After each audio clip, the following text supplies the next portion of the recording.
Good morning.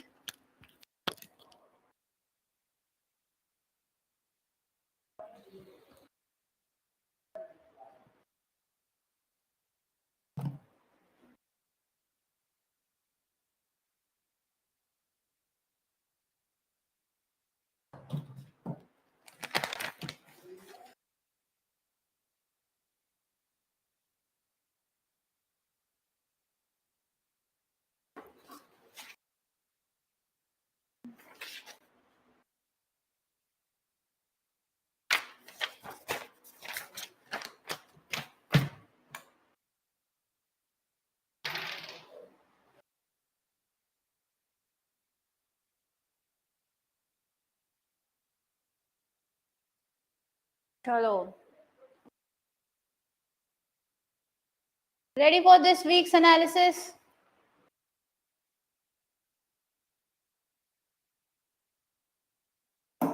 What is the slide telling you about the state's lax response to lynching?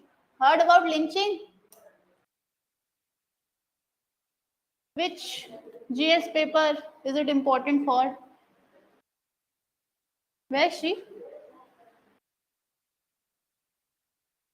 Lynching. Which GS paper? GS paper 2? Why GS paper 2? What could be the remedial step that could be taken or the legislative actions that could be required to counter lynching? Then GS paper 3. Why GS paper 3? Internal security. And GS paper 4. Why GS paper 4? Because the people involved in lynching are missing out on what? Ethical perspectives. Okay? So what's there in lynching? States lax response to lynching.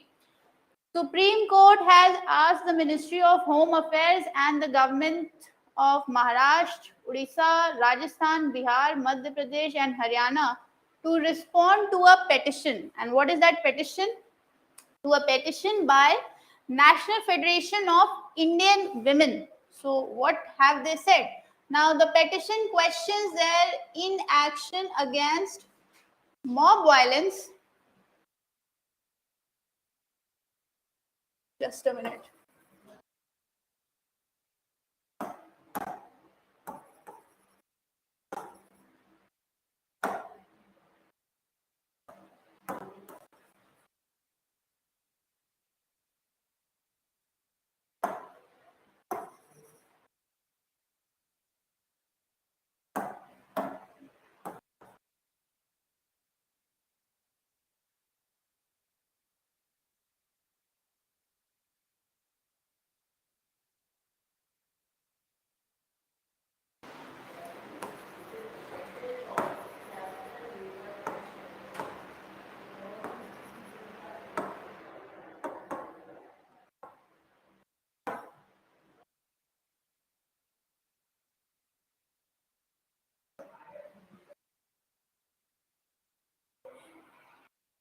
So the petition is filed by the National Federation of Indian Women, and the petition questions their inaction against mob violence, lynching of Muslims by cow vigilantes,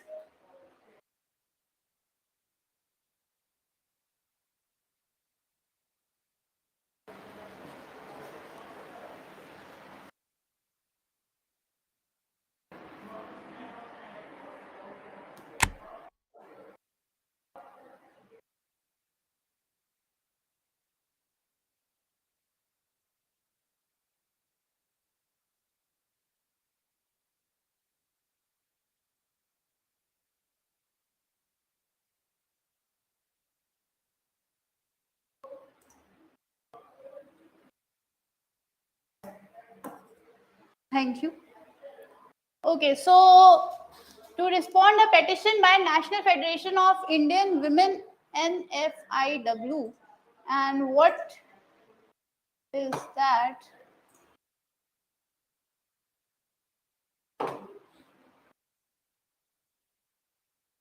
So the petition questions the inaction against mob violence, lynching of Muslims by cow vigilantes, over the past 5 years, despite a previous Supreme Court judgment in Tehseen Poonawalla versus Union of India in 2018 against vigilantism.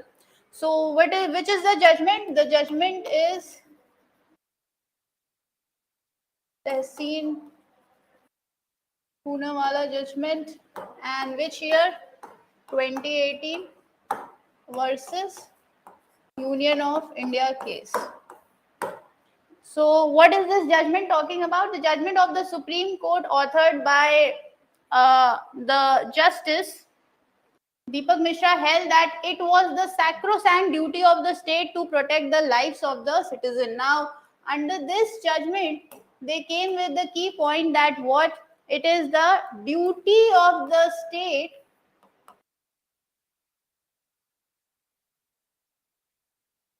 what to protect the lives of the people.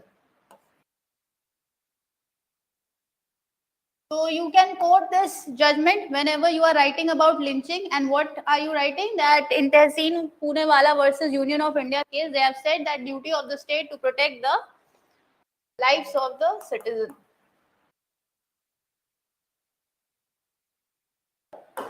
What else? It said spiraling incidents of lynching and the gruesome visuals aired through social media have compelled the court to reflect on whether the populace of a great republic like ours has lost the values of tolerance to sustain a diverse culture. So what they are trying to say is that we are what? We are republic. And what kind of republic we are? We are a populous republic. And can we say that our republic has lost what? Tolerance. And tolerance with what aspect? Tolerance to sustain diverse culture.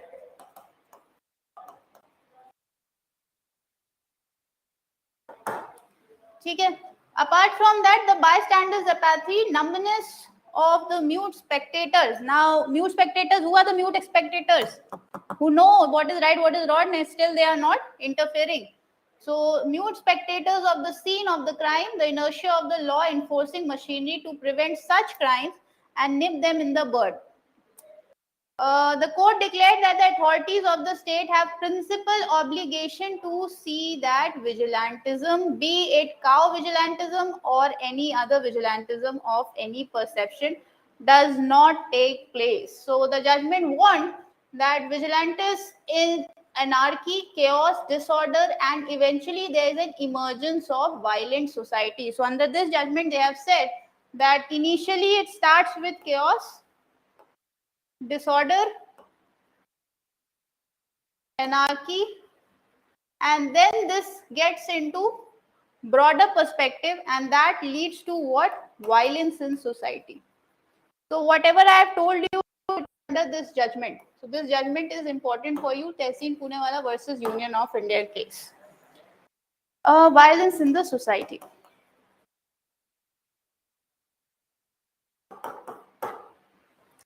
And they also says that vigilantism cannot by any stretch of imagination be given room to take shape. So that is okay, understood.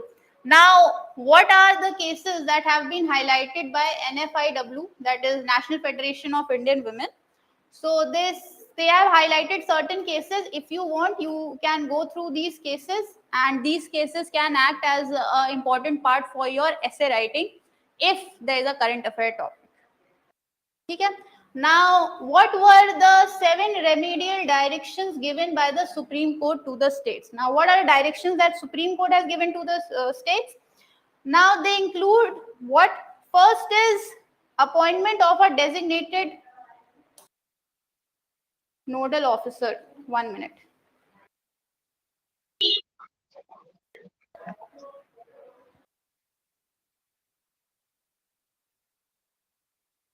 So, what are the judgment or what are the remedial directions that are given being by the Supreme Court to states? So, remedial steps by Supreme Court to states. And what are those remedies? First, they say that they should include the appointment of a designated nodal officer not below the rank of superintendent of police for taking measures to prevent prejudice motivated crimes like mob violence and lynching. So the nodal officer should be who? Not below the rank of. So nodal officer has to be not below the rank of superintendent of police, that is SP. So he should be the one who should be given the appointment. Now, the immediate lodging of an FIR if an incident of lynching or mob violence comes to the notice of the local police. So the next thing they say is that immediate FIR.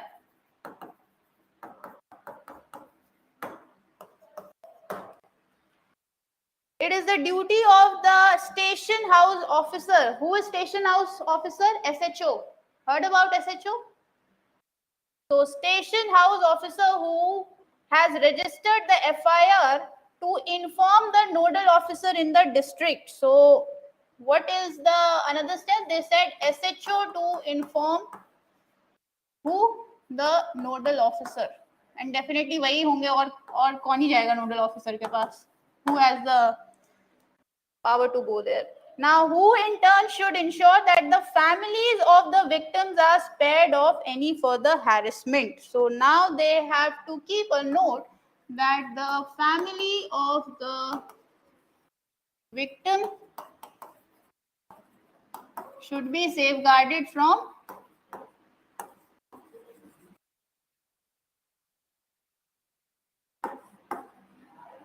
harassment, further harassment.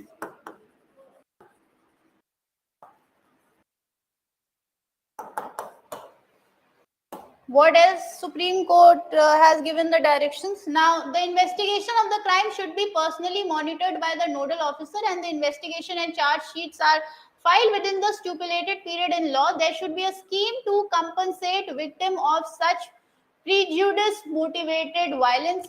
Any failure to comply with the court's direction by a police or district administration officer would be considered as an act of deliberate negligence and or misconduct for which inappropriate action must be taken against him or her, and not limited to departmental action under the service rules. So they are saying that there would be a strict action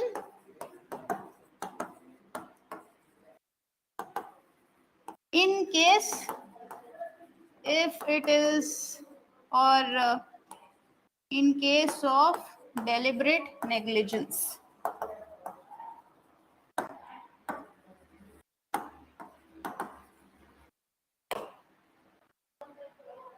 Now, the departmental action should be taken to this logical conclusion, preferably within 6 months. So, 6 months is the time period.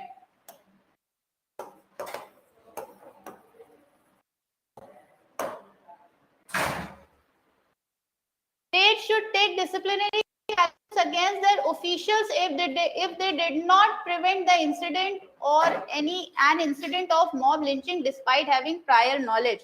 So what is going to happen now? States are given the power for what? To do what? Deliberate actions, to take deliberate actions against the person who knows that if this mob lynching incident is going to happen. So states take deliberate action against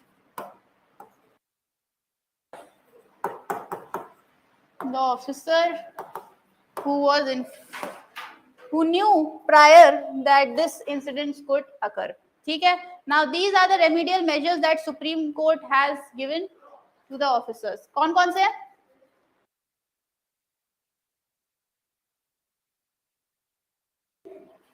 You people are having so fun.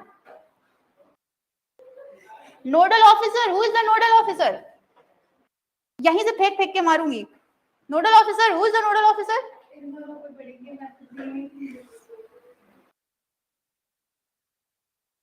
Arey, come here. No, please come here. Superintendent of police. No one below the rank of superintendent of police. Have this in the thumb rule that who is going to take the action. It should be nobody below the superintendent of police. And who is the officer who is going to inform superintendent of police? SHO. Okay? And anything that is taken in a each step, there will be deliberate action against them. Lynching mein, which is the case which is important? Tehseen Poonewala versus Union of India case. Fine. Good morning. Tehseen Poonewala versus Union of India case that is dealing with lynching. Done? Okay. Which topic, which GS paper is it important for? हाँ तुम ही पूछ रही हो क्या? Which GS paper? अच्छा वो सब छोड़ो जो नहीं पढ़ाया है, जो पढ़ाया है वो बताओ. Internal security legislation इसलिए GS paper 2 and ethical conduct इस वजह से ethics में भी. ठीक है? Okay. Next article.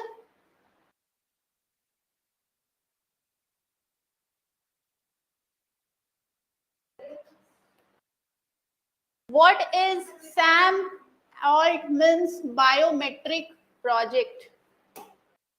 Now the project says, what is World Coin Project? Heard about World Coin Project? अभी तक तो Bitcoin सुना था. Now what the hell is World Coin Project? So what is World Coin Project? How is ChatGPT maker OpenAI related to this crypto project? Now one thing is clear, what this World Coin Project is your crypto project. ठीक. Why has WorldCoin been criticized? What dangers does it possess? Very interesting article. When I was reading it, I had fun. Why fun? Because I thought ki we are still struggling with religious issues, and here the world is launching WorldCoin. ठीक है, आज ही जाके खरीद लेना.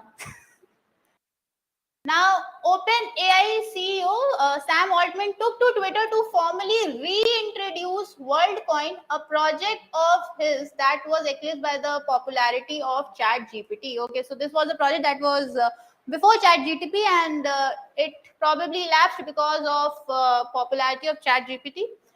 Now, the WorldCoin venture runs on a simple model. What is that simple model? Allows your eyes to be scanned in order to prove your human uniqueness and receive some crypto and ID called a world ID in exchange. Now, what is this? This one was for your lynching. Now is your WorldCoin project.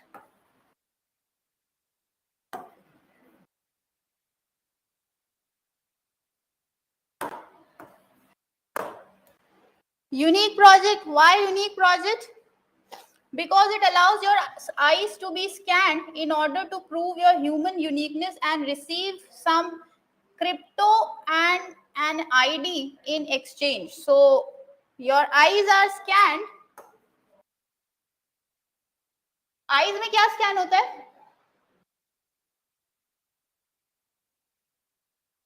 What is scanned in your eyes? Science Monday. I need to know. What is scanned in your eyes? Huh? Acha. So it's retina. Whenever your eyes are scanned, it's about retina. So eyes are scanned, and there are because of human uniqueness, and you receive some crypto ID. So based on your eyes that are scanned, you receive a crypto ID and that is called a World ID in exchange. WorldCoin claims it is building the world's largest identity and financial public network. So what is the WorldCoin project about? It is going to create what? A world's largest identity and financial public network.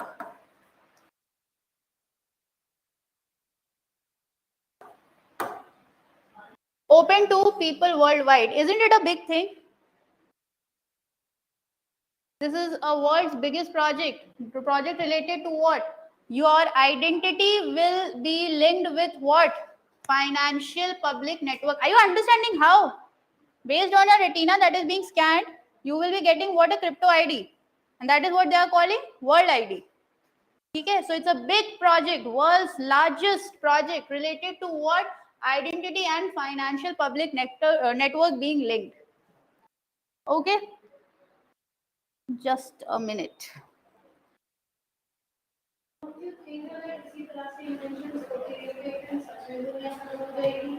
हाँ baby I thought about it तो मैंने कहा वो होना ही है why do even think let's enjoy इसलिए I started enjoying then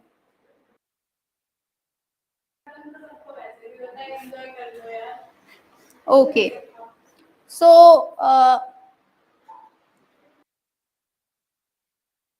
fine. So what is WorldCoin? WorldCoin is an initiative to create a digital network in which everyone can claim some kind of stake and join the digital economy using a device called Orb. WorldCoin volunteers known as Orb operators scan a person's iris pattern to collect their biometric data and help them get a World ID through World app. So there will be a World app. The operator will be ORB. Let me write here. It's ORB. And you will be getting a World ID through World app. So World ID that will be given through World app. Now, how does WorldCoin is going to work? The users need to willing to scan their eyes and get their own eyes scanned. Volunteers sign up to be orb operators in their locality and receive basic training and a biometric device with which to scan the eyes. Now, the orb operators can even rent out the orb to others to let them scan eyeballs as well. So those who have their eyes can collect a World ID, can use this to claim what? The world crypto. So this World ID is going to help you to claim what? World crypto.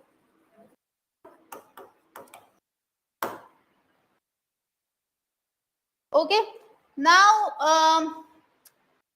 which they may use for transaction or hold on to assets in the hope that its price might rise as it did after launching. However, users can also buy or sell world crypto without getting scanned or using the app. In return for signing up more people to WorldCoin network, Orb operator gets what? WLD, that is your World ID, which is a token based on Ethereum blockchain. So which one is the chain that is linked? That is Ethereum chain.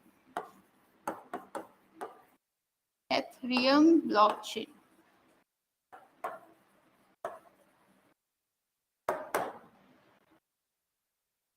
Fine. Now Ethereum has a native coin, Ether, which is the second largest crypto by market capitalization. So second largest crypto, which is the second largest crypto, is your Ethereum. So second largest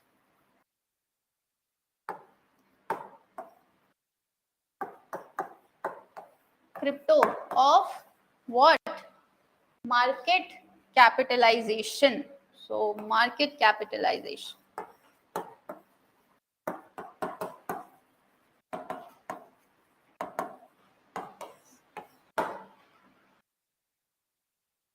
ठीक है. Now what is happening? Why does this WorldCoin scam your eyes? In a company blog post, the WorldCoin explained that it wanted to include everyone in its network and that using biometric information to avoid duplication was a valid method for this. That means they are avoiding what? Biometric method. Why biometric method? Because probably this is going to what? Avoid what? Duplication of results. So the company claimed that India had proven the effectiveness of biometrics through its Aadhaar system. WorldCoin notes that Aadhaar ID stopped people from signing up multiple times to benefit from social welfare schemes. So what is happening? They are saying duplication of ID was seen when it came to biometric. So there are many people who didn't got the benefit regarding the social welfare schemes. The company said on its Twitter accounts that it uses a technology that is known as zero knowledge proof to maintain users' privacy. That is absolutely correct. How? Everyone is having this unique feature. Now they'll be getting registered. So you don't need to prove it through a data or through a document. So what is going to happen? You need to just scan. You need to scan your eyes. Your eyes will be scanned, and they are saying what? That is a unique way in doing what? In having a zero knowledge proof. What happened? अच्छा वो आंखें निकालने वाले हो क्या? I am here to tell you about what the news is. I am not here to tell you what effects are going to happen. Well, that is time to come. Let's see what happens. It is just a project they have launched and they are thinking about it. So what you need to know is that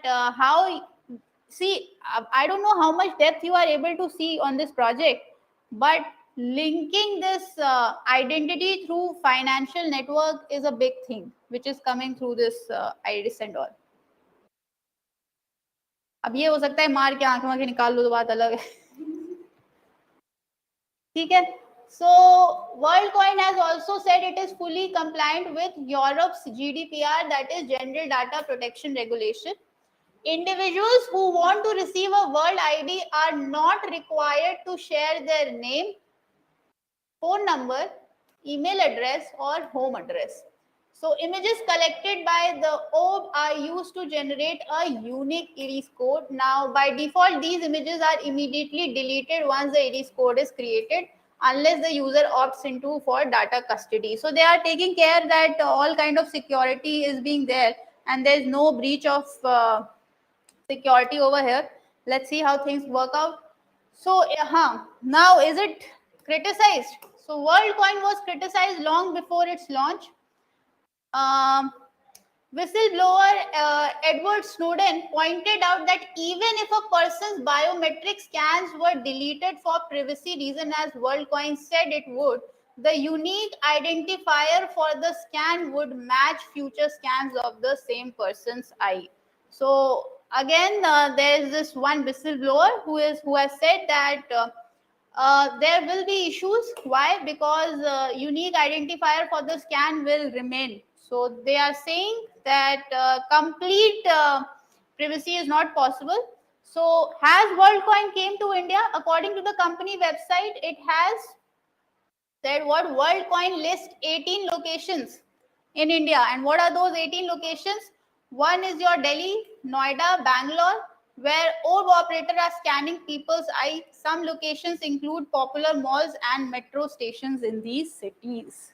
Okay, so we are having which places? Delhi, Noida, and Bangalore right now, where they have started operating. Should I move ahead?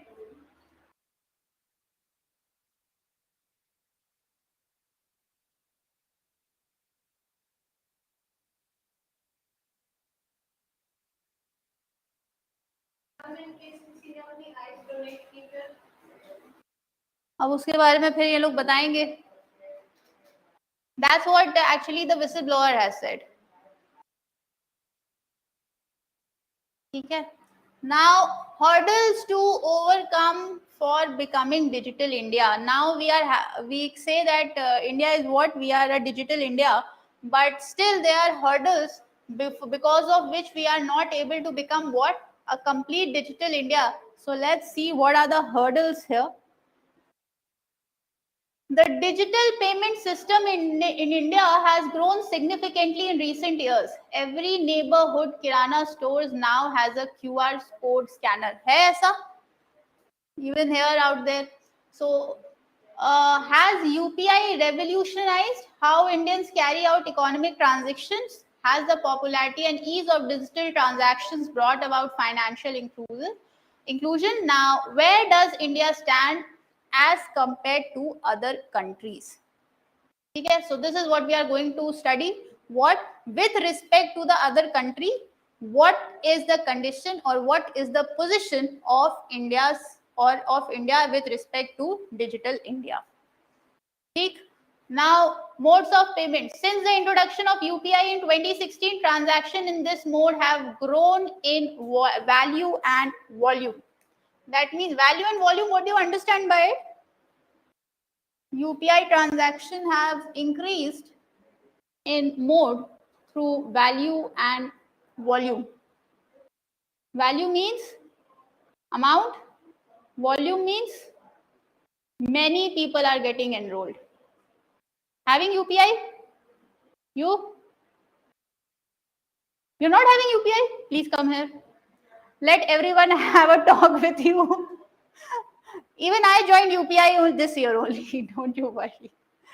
So it has been well documented that demonetization in November 2016 and COVID-19 lockdown in 2020 were major push factors. Now, push factors, what are the push factors because of which India had no choice but to go for UPI transaction? One is your demonetization.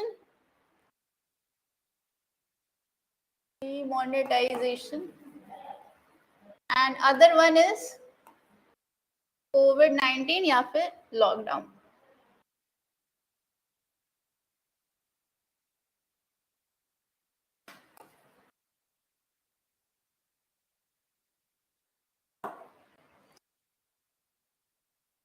From June 2021 to April 2023, UPI payments grew at an average monthly rate of 6%. The corresponding figure for NEFT, IMPS, and debit card payments was NEFT. Say what was the UPI? So the payment grew at a rate of 6%. When it came to NEFT, the payment was 3%. IMPS का full form क्या होता है?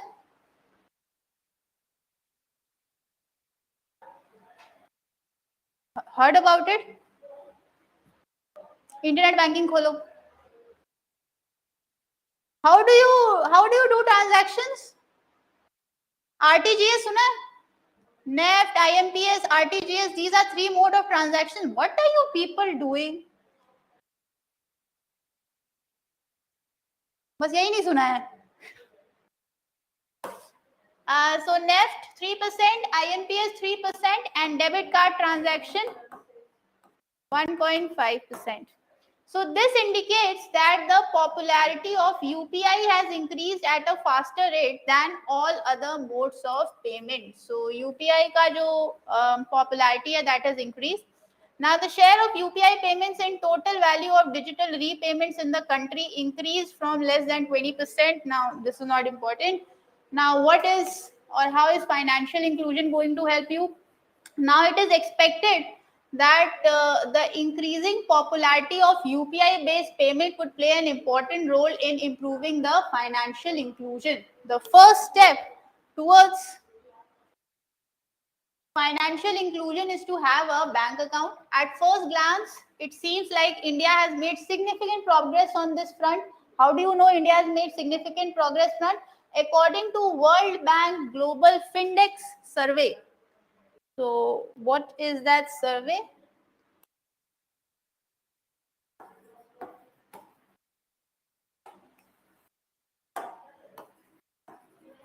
World Bank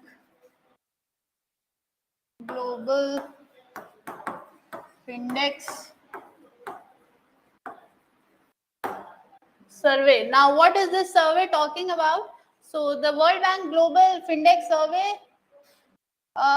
says that while 53% of the population had bank account in 2014, 80% of the population had bank account in 2017 and 2021. So there were 53% bank accounts in 2014 and they had 80% bank accounts by 2017 and 2020. So this was the number of bank account holders.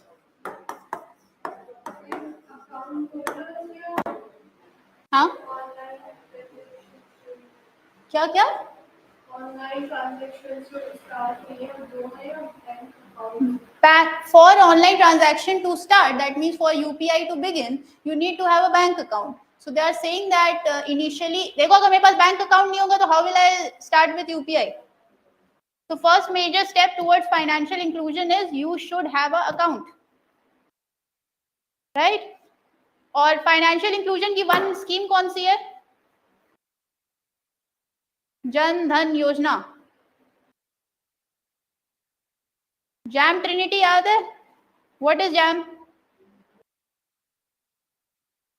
That basically deals with that you everyone should have a bank account. Once you are having a bank account, then we can make India come towards financial inclusion. Why financial inclusion? Because direct benefit transfer schemes jo bhi hongi, that means the benefit that need to, what are you people seeing? Look at me. Direct benefit that need to be transferred should be done into the account of the people, right? So that what is going to happen, any kind of misappropriation of funds or diversion of funds can be checked, because if he's having the account and I'm sending the money to his account, so I will directly send the money to his account instead of getting this step, right? So this is one of the means of financial inclusion, and that is what they are saying, that the prime factor or the prime thing that we need to have are what? Bank account holders. वो आया था ना कि you can have zero balance account, otherwise you have to maintain a minimum balance. So if people have to maintain a minimum balance, तब वो सोचते भी कि अरे छोड़ो. Now if they can have a zero balance account, that means they can have at least account. When they are having account, they can directly get into UPI transactions. Okay, see, what is important is that there was this editorial, it was a beautiful editorial when I read, and that editorial said that Western countries always have good technologies, right? No doubt about it. Abhi World Coin Project पढ़ रहे थे हम.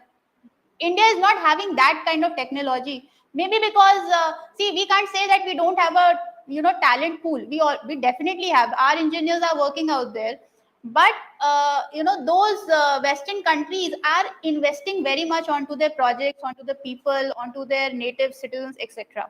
Fine, and they have surplus also, so no doubt about that also. What the article said was that these Western countries are having technologies like you see Google, Facebook, Twitter, everything out there, all coming from the Western world. But who is having the numbers? Numbers means who is having many people, or the population is where? Abhi to India is topping the world. So we have numbers. They have technology. We have numbers. So if we have numbers, so if we can push our people to an extent that use it, our financial growth will be much better than what Western world is thinking about. And that is the reason why Western world is always interested in people of our country. Once they capture the market over here, things are done. Why? Because they have picked on to the right place.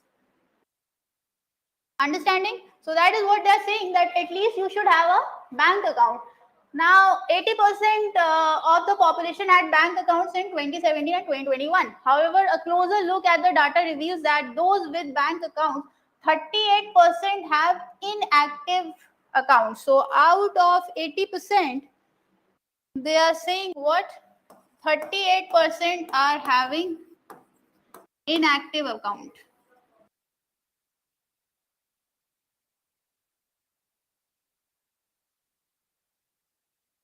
India has the highest share of inactive accounts in the world compared to all other countries. We are having highest inactive account holders. in the world compared to all other countries, and the data is coming from your World Bank Global Findex. Now this might be an outcome of the push for Jan Dhan account. This is what I just told you. Because of the Jan Dhan account, we were trying to have what? Financial inclusions.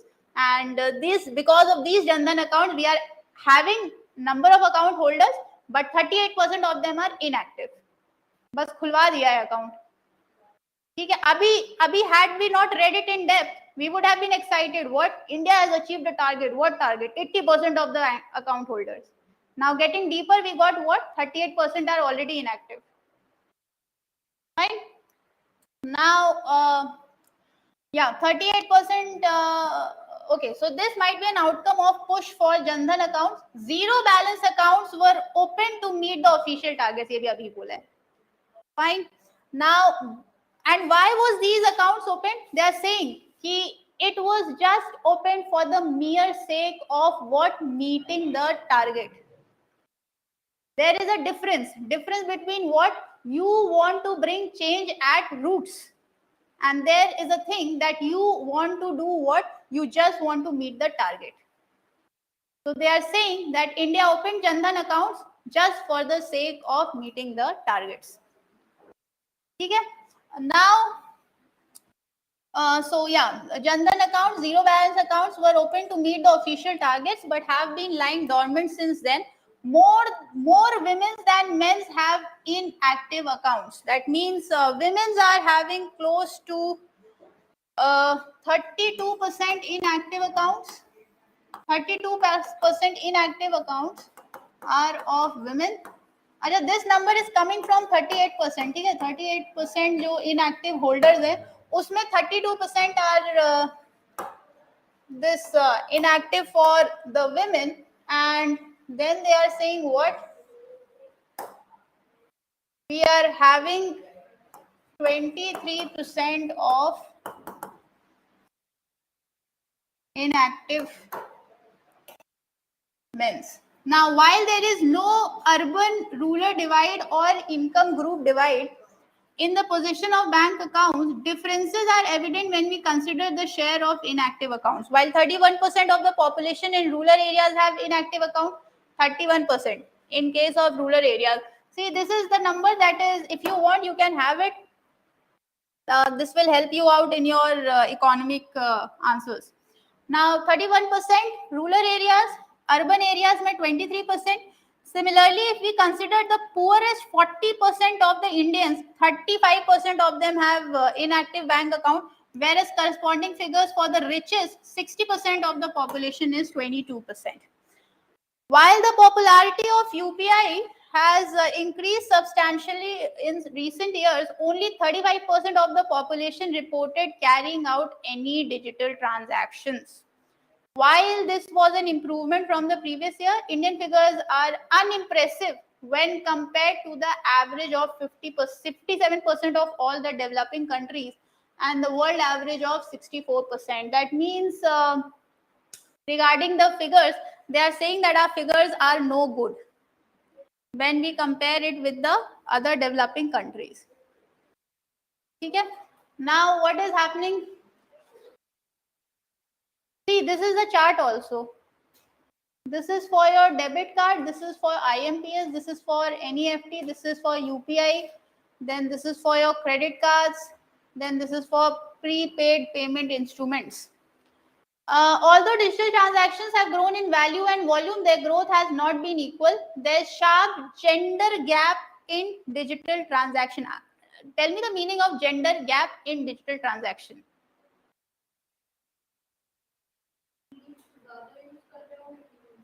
And why so?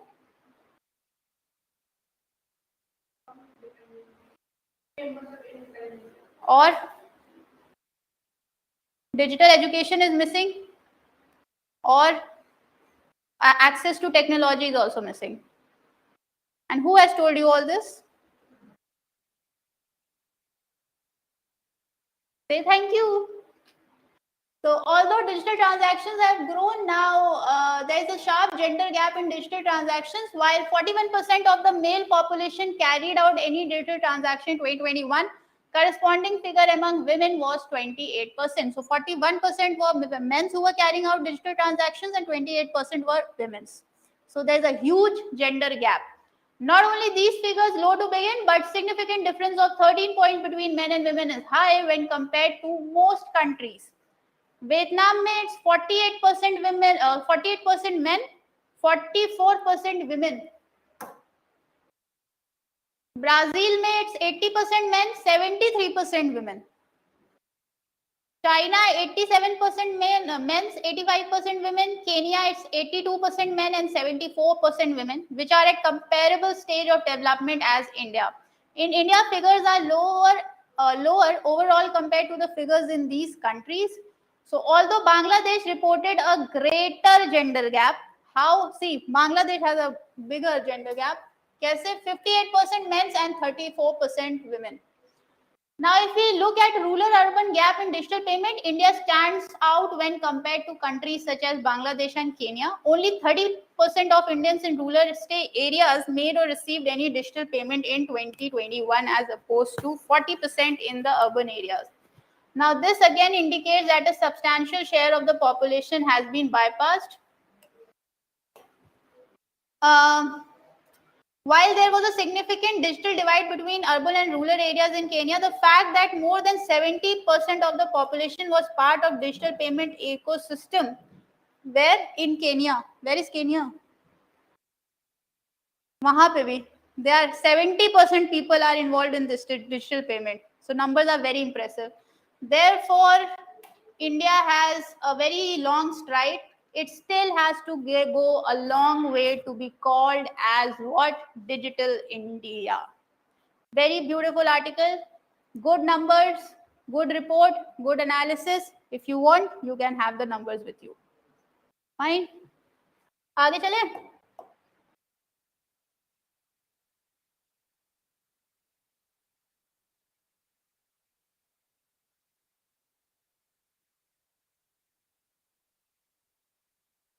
Supreme Court ordered a granting will. Now, under section, now what are we going to talk about here? We are going to talk about UAPA.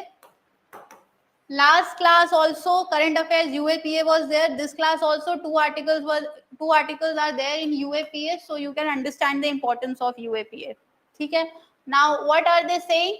That under section 43D5, no court can grant bail if there are reasonable grounds to believe the accusation is true.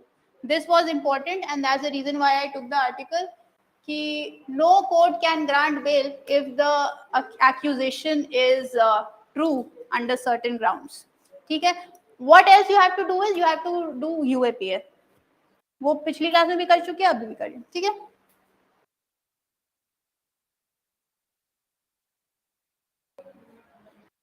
Two Indian military aircrafts visit Australia's strategic Cocos Island. Cocos Island become very important.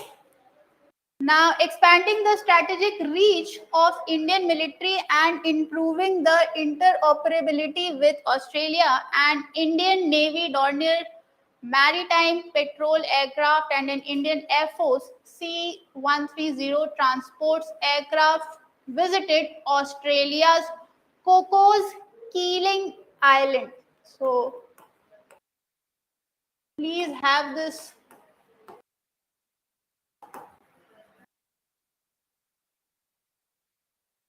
island being noted. Very important for you people to have it because it is in news. Cocos can be an important base for refueling and operational turnaround for the Indian military, especially once the runway. Now, why they are saying so? Because of its strategic importance. ठीक है. Other than that, what they have said that Navy Kilo class conventional submarine, that is INS Sindhu Keshri. So INS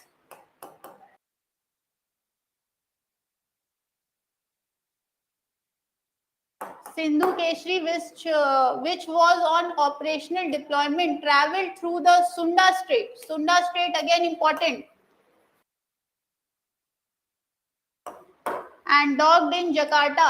So Indonesia for operational turnaround. So even before Indian military reached there, Cocos Island had been a point of cooperation between the space agencies of the two countries, which are that two countries for India's Gaganyaan human spaceflight mission, Australia's active support in establishing a temporary ground station at CKI for Gaganyaan mission, and potential opportunity for cooperation in Earth's observation, satellite navigation, and space situational awareness. So, why does Cocos Island, or what role, what importance does Cocos Island is having?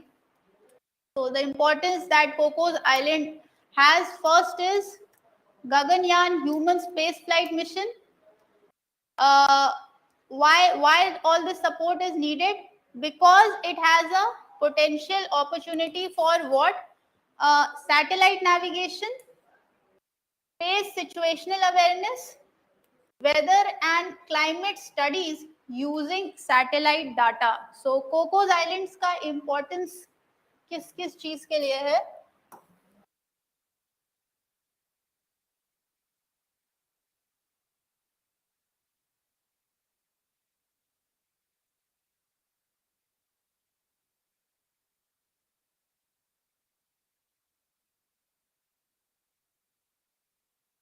One thing they are saying that is for satellite navigation.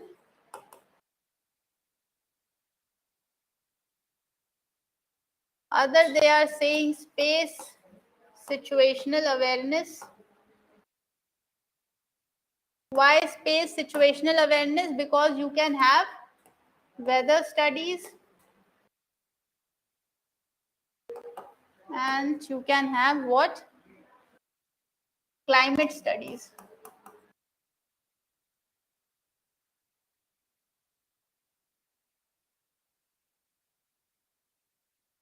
Using satellite data. So highlights of the discussion, and ISRO statement has said that during Australia's space agencies to ISRO's headquarter, all these relevance factor were discussed. Okay, so what you need to know is why is Cocos Island important? Other than that, let me show you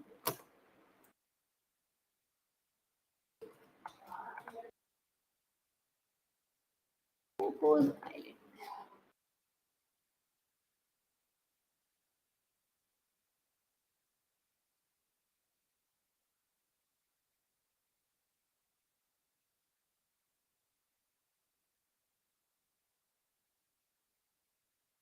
Just a minute, let me show you.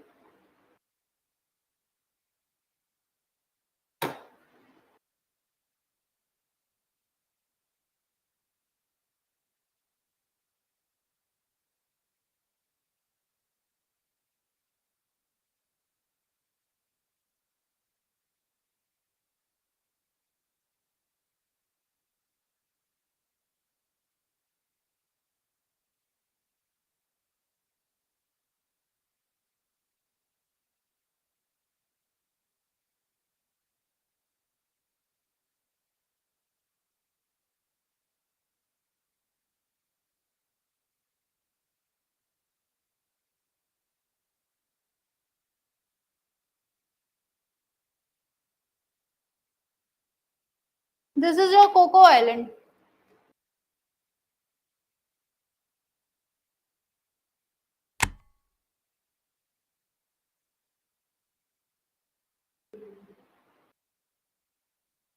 Now, what is important for you over here is that you should know the position of the Cocos Island, what distance, what strategic importance it will hold, where is it located, and which countries are nearby to Cocos Island.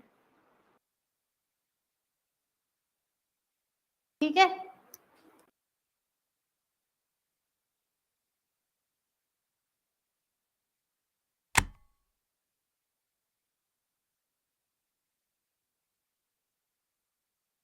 अभी तुम्हारा favourite topic आएगा, तुम्हारा Prachi.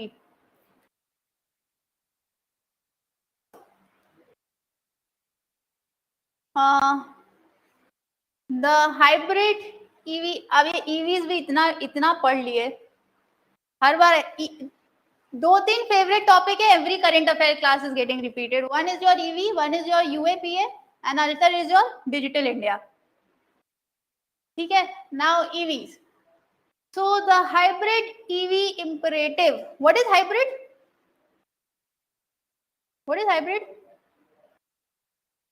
That could be run both from your petrol, diesel, and the electricity. So hybrid. Now, a crucial element of the world's transition to becoming net zero in electric vehicle. What do you understand by net zero? They are saying that the crucial element of the world's transition to becoming net zero in electric vehicles. In this milieu, hybrid EVs present a big opportunity for economically developing countries. While their power generation, grid capacity, and reliability, the fraction of renewable sources in the power generation mix and availability of fast charging infrastructure, etc., are less ideal. Now, what is important for you people to know is what is net zero? What do you understand by net zero? So net zero mein they are saying that net zero for a vehicle includes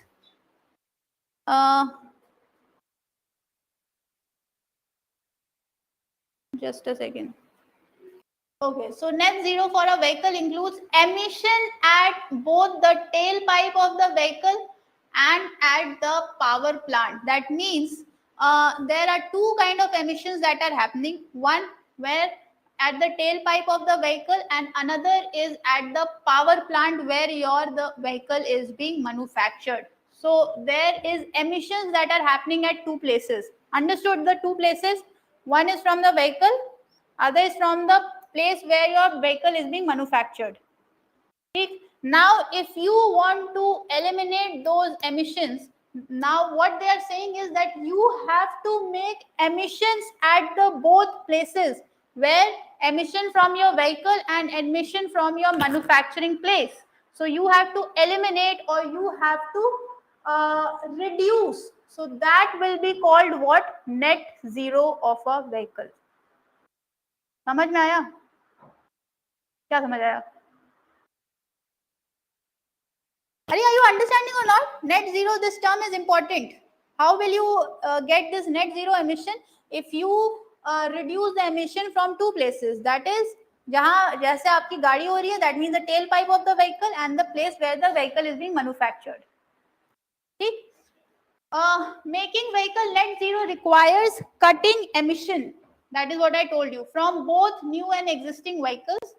Now, figure 1 ठीक है. Now, what are different types of EVs? Different types of EVs क्या क्या हैं? Any vehicle that is propelled by an electric drivetrain taking electric power from portable electric energy source is called electric vehicle. In a hybrid EV, an internal combustion engine, that is ICE, is used to produce electricity with an electric generator. A small battery, typically 1 to 5 kilowatt hour, is used in a hybrid EV. This could be important for your prelims. As an energy buffer to store the electricity, the battery can't be charged from grid. A full EV, also known as battery EV or a plug-in EV, has no ICE. Now, ये इतना important नहीं है. What you need to know is that what are the different types of EVs. So एक है आपका full EV, एक है plug-in hybrid EV, and the other one is your fuel cell EV. ठीक है? What are different types of EVs? First is full EV, also known as a battery EV. That means totally operated by battery. दूसरा है आपका plug-in hybrid EV.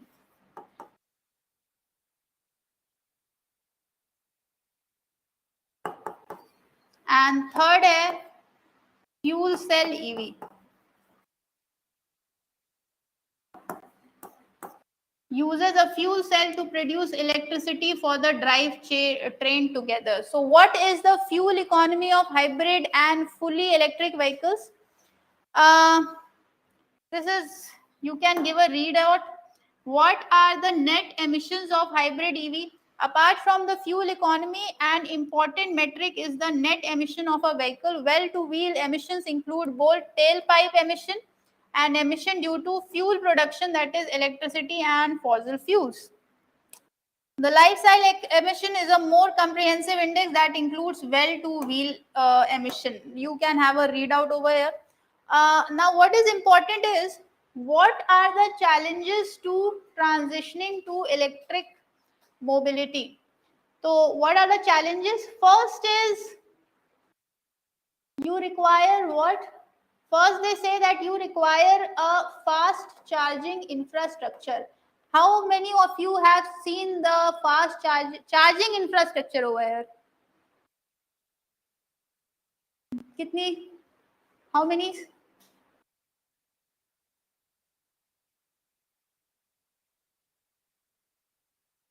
So, what you need to have a fast charging network. This is important. So, fast charging infrastructure along highways. Highways पे ही नहीं है, सोच लो यार अब.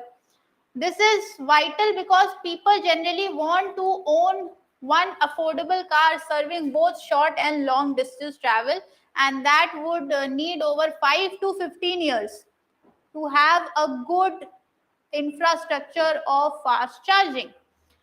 The lack of a fast charging infrastructure will discourage people from buying full EVs. Agreed? Are you people listening? I'm saying that the lack of infrastructure will do what? Will discourage people from buying the EVs. Correct? Infrastructure नहीं रहेगा तो कोई क्यों खरीदेगा?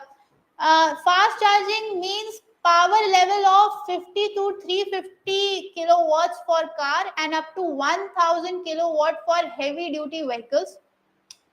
To compare this, हमारा smartphone जो होता है that requires 10 to 25 watt power. And you require how much for the vehicles to be charged? That is 50 to 350 kilowatt. Understanding the difference? Okay. What is power? What is power? All engineers, physics. Acha, what is force? Mass into acceleration. Without it. What is acceleration? dv by dt. That is differential of velocity by time. Acha, power is force into distance. That means the force for a particular distance, that is called power. नहीं तुम्हें तो science हो ना. अच्छा हाँ. Why aren't you speaking then? Help them out.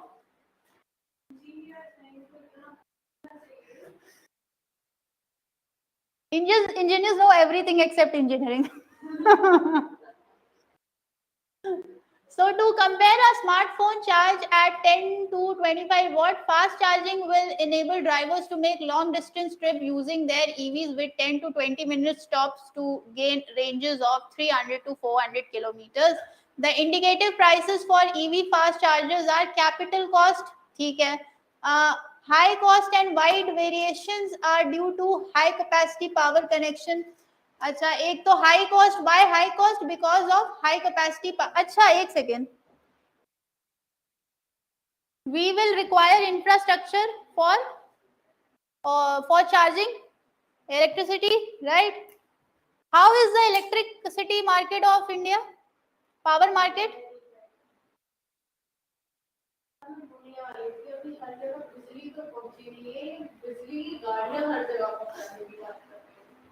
So our power market is also ठीक है. So let's see how, and this is again a high cost project. Why? Acha, why are you thinking about EVs? She said ki ma'am, I was about to say this ki power has not reached or electricity has not reached to the mightiest of the village. Then why? How come are you talking about this EVs? Simple. What? To reduce GHGs, that is greenhouse gas emissions. We have this global target of reducing GHGs by 1.5 degrees centigrade temperature, global warming का. And then what are the steps? This is the step that you can have what? EVs. Okay, that's why we are thinking about it. Now, first is where the project is very high cost. Second is many parts of the world, especially economically developing nations, don't have access to grid. Grid के second आपका पास क्या आ रहा है? There is no access to grid. That is high charging power. Grid 25 watt आपका phone ले रहा है to charge. Vehicle is requiring how much? Vehicle is requiring close to 50 to 350 kilowatt. So you require this good connection of grid, which is missing in most of the developing countries. ठीक है, second issue ये है. Third, they are saying there is a mass market price points of car in the economically developing countries. What does that mean? Where EVs are with a range of 304 kilometers will parity with conventional vehicles in the richest countries to a price of $25,000 to 35,000. That means even if we are keeping the price of our car less, the distance that is traveled is also very less. So that is the reason people might not prefer it. अभी गए रात को highway में बंद हो गई गाड़ी, then धक्का मार के ले जाओगे.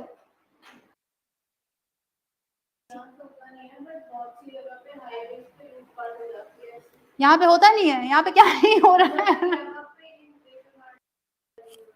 Okay, so this is about hybrid EVs that they are talking about. You can have a deep analysis of the graphs also if you want. Otherwise, इतना ठीक है. Fine? चले आगे. आ गया तुम्हारा favorite topic. बोल रही थी ना मैं, मुझे बहुत अच्छे से समझ आ गया है. Now you are the one who is going to explain me about the El Nino and La Nina effect. चलो begin.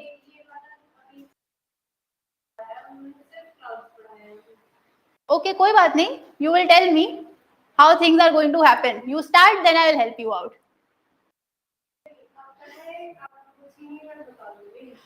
What is El Nino? What is sir? अच्छा तुमने तो कंप्लीट कर लिया होगा ज्योग्राफी. You? हाँ चलो begin. El Nino का ऑपोजिट क्या है? Louder. You want the mic? नहीं. Okay. Okay, La Nina. What else? Now, El Nino effect will suppress rainfall. Does that happen? El Nino is going to suppress rainfall.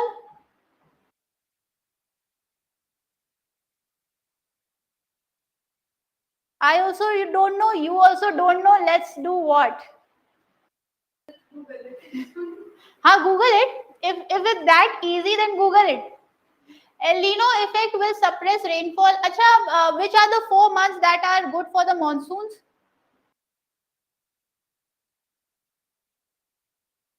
करते हैं देखो. After the torrential rain in July and August, usually the second rainiest of the 4 monsoon months. Very happy. Why aren't you discussing with me? Discuss with her also, at least she also smiles. See, what they're saying that usually the second rainiest of the 4 monsoon months, second rainiest, that is your, they are talking about August, is likely to see below normal rainfall. Why below normal rainfall? This is IMD's report.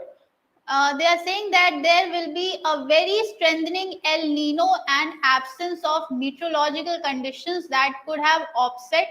El Nino's effect will combine to suppress rainfall in the second half of the monsoon. See, they are saying what? Because of El Nino, what is going to happen? There will be suppression of rainfall. That means the monsoon will not be that mighty. So, you should know about El Nino. Since you have not studied about El Nino, कोई दिक्कत नहीं है. When you study about El Nino, you will know how El Nino is going to affect this condition. And when you know about El Nino, you should know about La Nina as well. ठीक है. El Nino पे there have been questions and आते ही रहेंगे, ऐसा तो नहीं है कि नहीं आने वाला है. Fine. So let me cover the other news. If I'll be having time, then I will discuss about El Nino in detail. ठीक है. So you should know about El Nino now. 8.2% India's core sector growth touches 5-month high in June. So India's core sector output surged 8.2% in June, the fastest pace in the 5 months. Now, what are your 7 of the 8 core industries or sectors? So 7 of the 8 core sectors which constitute 40% of the index of industrial productions. That means you should know about IIP. Economists had coming on the backings of 13% rise. Now, crude oil was the only sector in the red, marking 13th successive month of contraction in the output. So, crude sector has marked contraction. Refinery products grew at fastest pace. So, refinery products grew at fastest pace. Electricity was up by 3.3%. Natural gas 3.6%, and the output growth touched their highest level in 4 and 5 months. Coal production rose 9.8%, cement production 9.4%, fertilizers 3.4%, and all this was done with the month-to-month basis. Okay? So core sectors overall growth was broad-based and reflected the upturn in infrastructure spends. So all in all, they are saying that core sector has witnessed what? Growth that touches 5-month high in June. So what you need to know about the 8 core industries in IIP? Can you name one of the 8 core industries? One. Acha, I was mad while I was telling you about refinery, I was telling you about cement, I was telling you about electricity, and I didn't ask you even 8, I asked you only 1. And they're saying like, no ma'am. Fine. So you should know about the 8 core industries, and these are the industries that I was telling you. Which were the industries?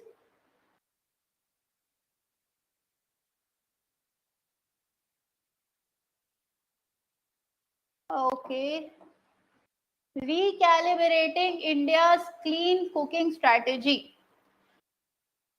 Over the last 15 years, Government of India has attempted to replicate the success that liquefied petroleum gas adoption has seen in urban households, in poorer and rural households. So the Gramin Vitrak Yojna, launched in 2009, has helped grow the rural distributor base from 18% to 60% of the total LPG distributor.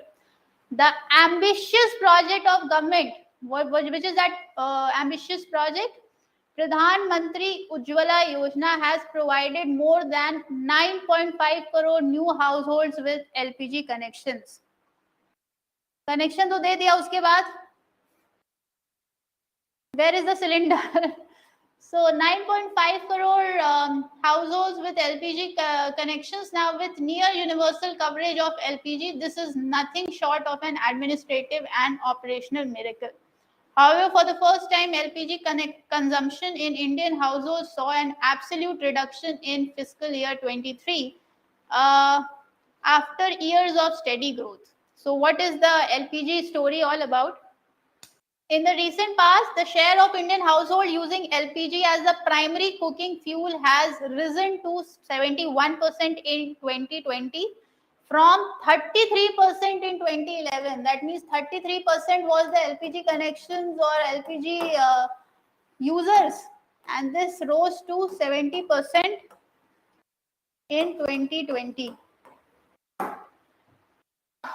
According to what IRES, that is India's Residential Energy Consumption Survey, that was conducted by the Council on Energy, Environment and Water, that is CEEW, It was a clear indication that Indian households wanted to adopt clean cooking solution, and the policy could overcome what preferences and financial barriers. However, global events that unfolded since COVID-19 pandemic and the ensuing loss of livelihoods and income on one hand, and the Russian invasion of Ukraine and the resulting surge and volatility in crude and product prices on the other have dented even a near-term prospect of universal use of LPG. So these are the reasons why or what is going to act as what financial barriers for the LPG cylinders. In 2020, with the onset of COVID-19, subsidy for LPG consumption was withdrawn for all consumers when during COVID-19. Okay. So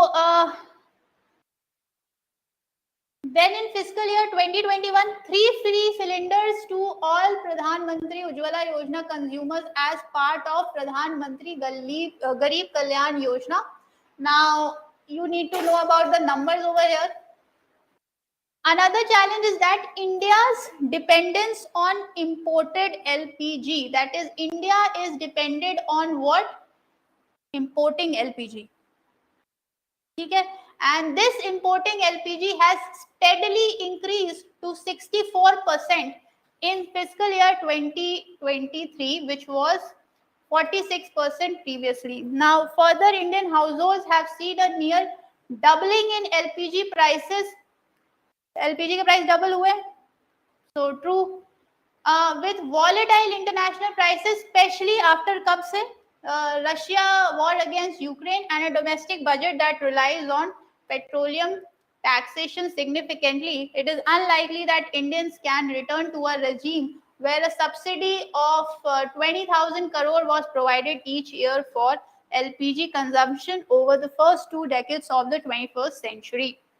Now, what is the diversity in clean cooking? In order to resolve this impasse, India's clean cooking policy must actively pivot towards the adoption of a suite of clean cooking technologies and shift from LPG only strategy. Fine. Just a minute.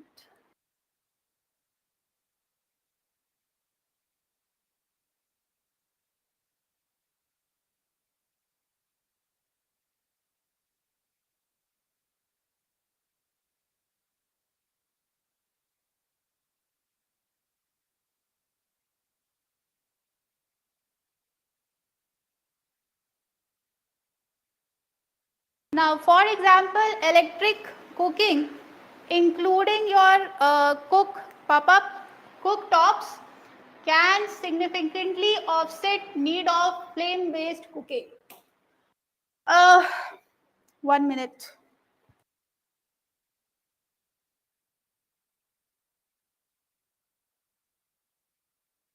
A CEW study finds that even at a high tariffs of ₹8 for each unit of electricity, e-cooking would still be cheaper than cooking using LPG at today's price. So, are you understanding? If we are going to cook using e-cooking, what happened?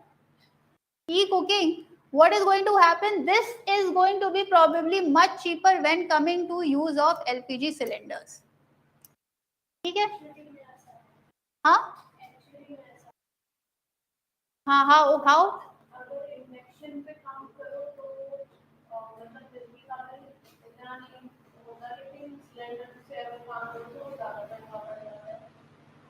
अच्छा. Fine. So, since you have justified it that whatever the article has written is actually true. Okay? Okay, so that you need to do. Now, the next article is the trajectory of progress must change. Now, this is also a very beautiful article written by Arun Mayer, and he is the author of Transforming System, Why the World Needs a New Ethical Toolkit. So what is this? What are they talking about? They say that the G20 has provided the Prime Minister an opportune stage before the next general election in 2024. Promotion of the G20 with Mr. Modi. Now, what you need to do is that global financial crisis in the last 30 years compelled the G7. And who are the G7? The United States led of Western countries to expand the G20 by adding China, India, Russia, Brazil, and a few countries for solution to global problems. Now, what are the global problems? They are talking about governance that is facing trouble. So, global governance is in bad shape.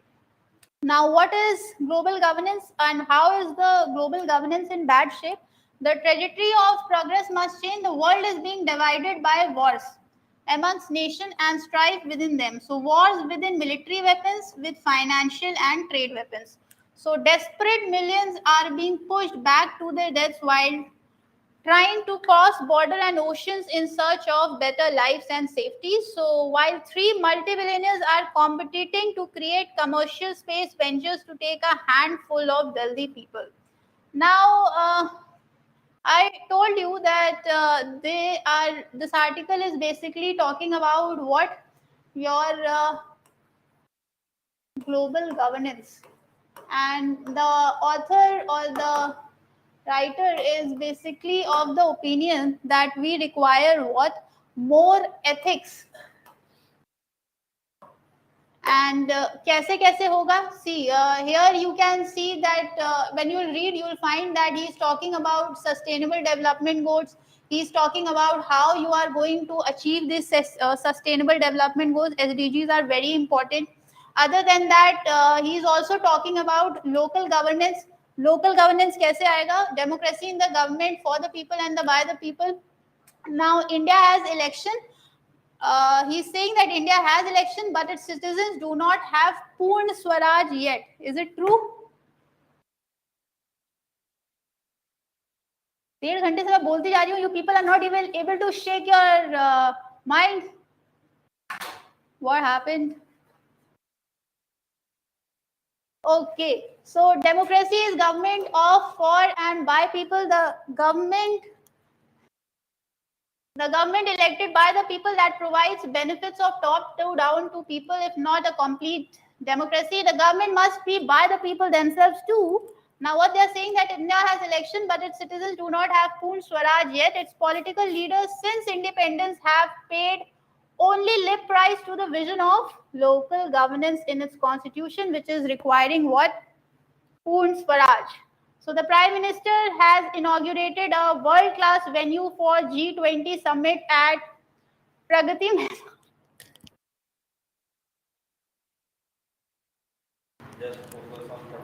Okay, so the text of the resolution adopted at the summit will not matter. So what are the paradigms that are talking about? The paradigms are hardly ever changed from their centers because people in power do not want to let go of power. So it will not matter who wins the Indian election, but what is required is global, or what is required is your governance should be prioritized.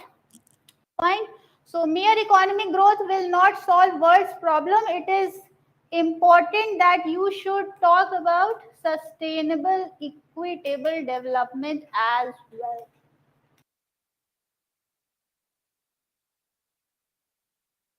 Done.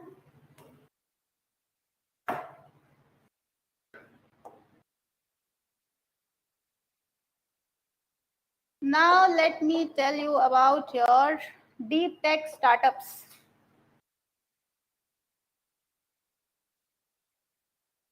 The great Indian startups boom of the last decade led by the young entrepreneurs. So they are going to talk about what the young entrepreneurs are focusing on, what your startup.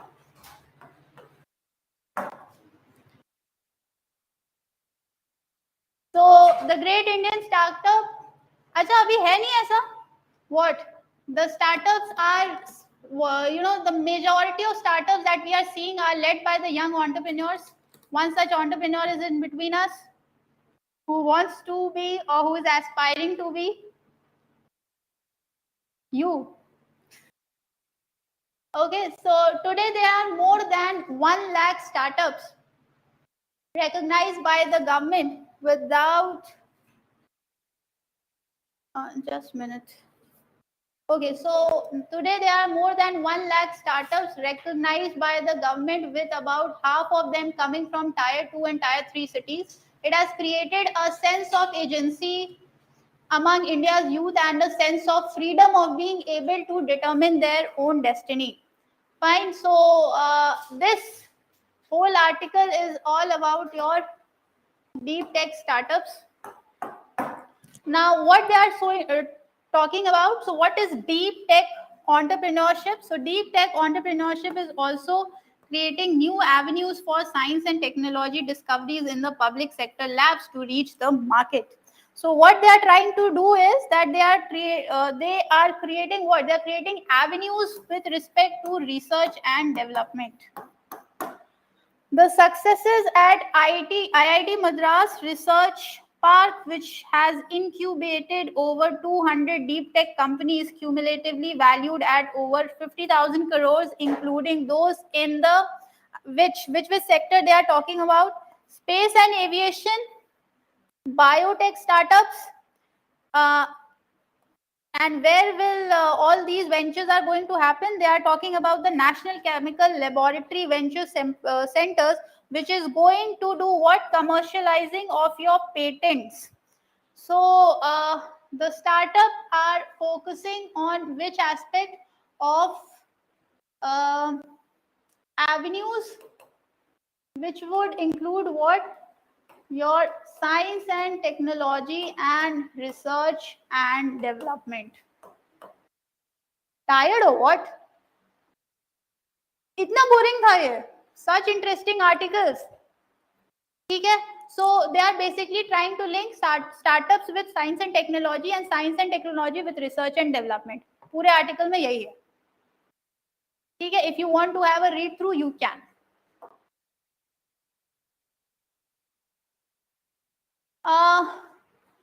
From state visit to a more robust trade relationship. So which country probably they are saying? Now they have said what? Prime Minister's visit to Washington was historic. Why? The first for Indian head of state in 14 years and only the third foreign Indian leaders in 75 years since Indian independence. Now, what they are going to talk about, so they are saying that full range of areas of cooperation, collaboration between them was there with respect to defense trade, with respect to artificial intelligence and space exploration. Okay, these are the three regions where they were having this cooperation. Now you need to know about the role for trade. So substantial progress has been made in the areas, that is economic areas, and more specific to trade relations between the two countries, surpassing the US dollar 120 billion, but it continues to underperform relative to the sheer potential. So the target of $500 to $600 billion in India-US bilateral trade by 2030 can be surpassed. Okay, so the article is about what? Having a good, robust trade relationship where our output is going to, or a relation is going to, or a trade is going to surpass $500 to $600 billion trade between India and US. ठीक, article समझ आ गए? Okay, ठीक है, thank you so much.